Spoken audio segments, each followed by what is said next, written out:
So it's worth mentioning that the British gun trade still exists and still makes some of the best guns, probably the best guns in the world. 100 years ago, it was a very different business. Over 50 or 60 years, up until the 70s, that trade declined and changed. Cheaper imports, changes in society, changes in labor costs, changes in the world meant that producing affordable off-the-shelf guns for everyday men really was not an option anymore. And in this case, I have a sleeper. And the strange thing about it is that it's a Birmingham box lock. But the fact that this gun is representing the last of its kind is wild.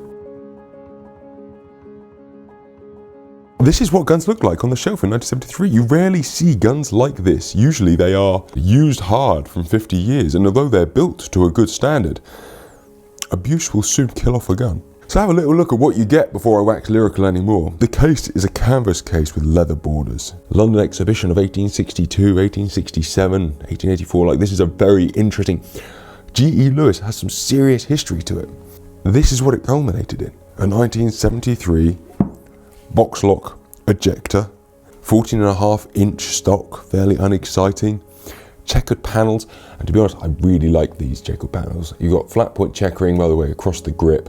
Obviously automatic safety catch, gold inlaid safe, case color hardened action, as new. This is a beautiful little thing. You know, you could pick holes in the engraving, this sort of thing, but it was 1973. The gun trade was in a different state to how it is today. You have a G.E. Lewis & Sons on the rib there, and a Churchill style slightly raised rib. The gun has a large-ish scroll with a bouquet around the banner saying G. Lewis there with the scroll, and you have these stylized leaf fences. This gun is out of place, represents something that was built at really the end of the era, the last remnants of the great Birmingham gun trade. These recessed panels, checkered with the slight filed back edge of the action there, is a beautiful thing. Interestingly, it has so much soul and so much spirit, and I find it quite sad. Very few people are going to appreciate what it is. Who wants a 25-inch Churchill barrel gun, let alone a Birmingham ejector box lock? I'm really in two minds about the sort of person that should get this gun. I want it so that I can keep this piece of history. This is a real piece of gun trade history. Yeah, I mean, we can all go and get a sleeper Holland & Holland or a sleeper London side lock, but a sleeper